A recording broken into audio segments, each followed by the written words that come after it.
ja li vam expressar a través del comitè d'empresa el nostre suport, la nostra solidaritat als companys de Televisió de Catalunya i de Catalunya Ràdio en nom dels treballadors de l'empresa.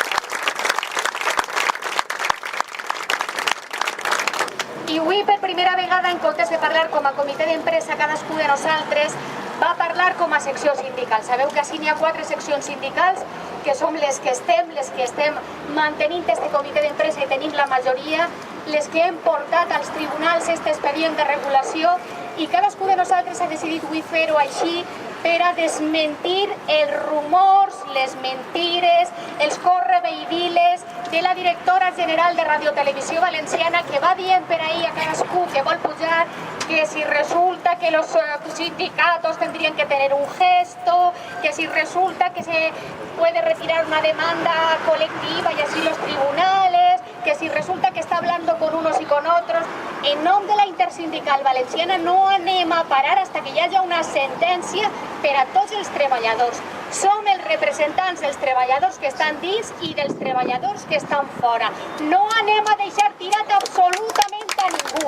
I si esta senyora no retira l'ERO, tindrem una sentència i us dic una cosa més. Anem a guanyar-la, Anem a guanyar-la. I si esta senyora vol dir-nos algo, la Intersindical Valenciana considera que l'únic interlocutor per a l'expedient de regulació d'ocupació és el comitè d'empresa. I només des del comitè d'empresa i des de la unitat amb comissions obreres, UGT i CGT, esta secció sindical encetaria negociacions. És que la senyora té alguna cosa que dir-los, però ni rumors, ni xantatges, ni amenaces. Nosaltres no som els culpables, nosaltres no som els culpables de com està l'empresa, nosaltres no som els culpables de la inviabilitat tècnica a la que han portat, nosaltres no som els culpables del drama humà i laboral que està vivint-se en esta casa, i nosaltres no som culpables de les amenaces que va dient per ahir el vicepresident del Consell de que vol tancar esta empresa. Així que ho tinga molt clar. Anem a lluitar fins al final, no anem a baixar els braços, anem a guanyar esta demanda col·lectiva i anem a lluitar per tots, he dit, per tots els llocs de treball. Vale?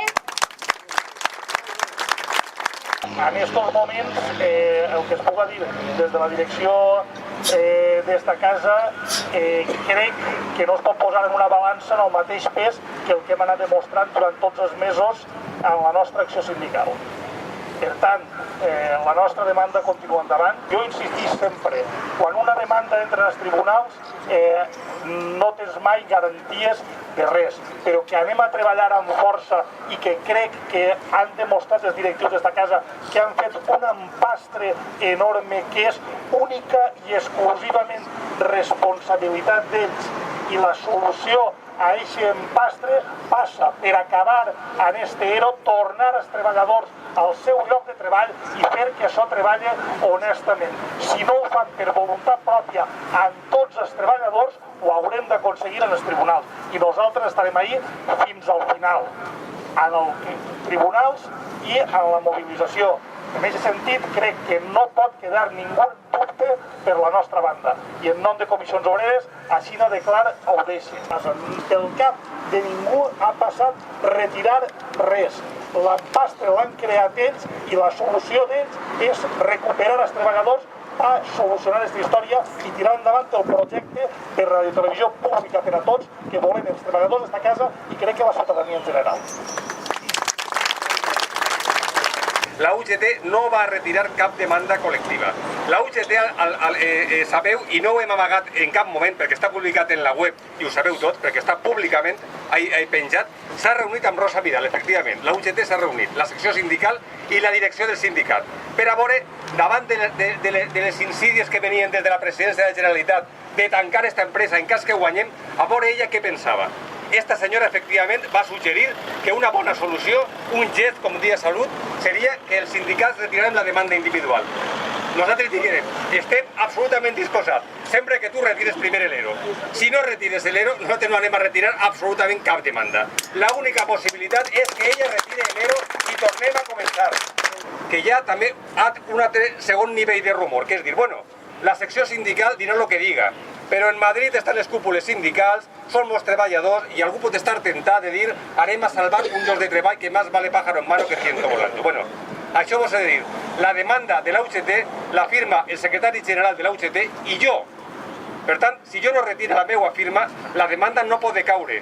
La UGT com a sindicat estatal o de País Valencià no pot retirar aquesta demanda sense que jo la retire.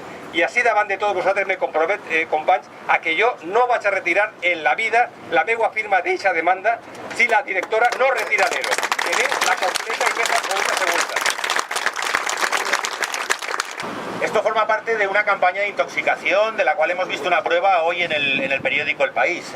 Citando a un responsable de la empresa, se dice que para evitar que se vaya negro se necesita rescatar a 100 personas.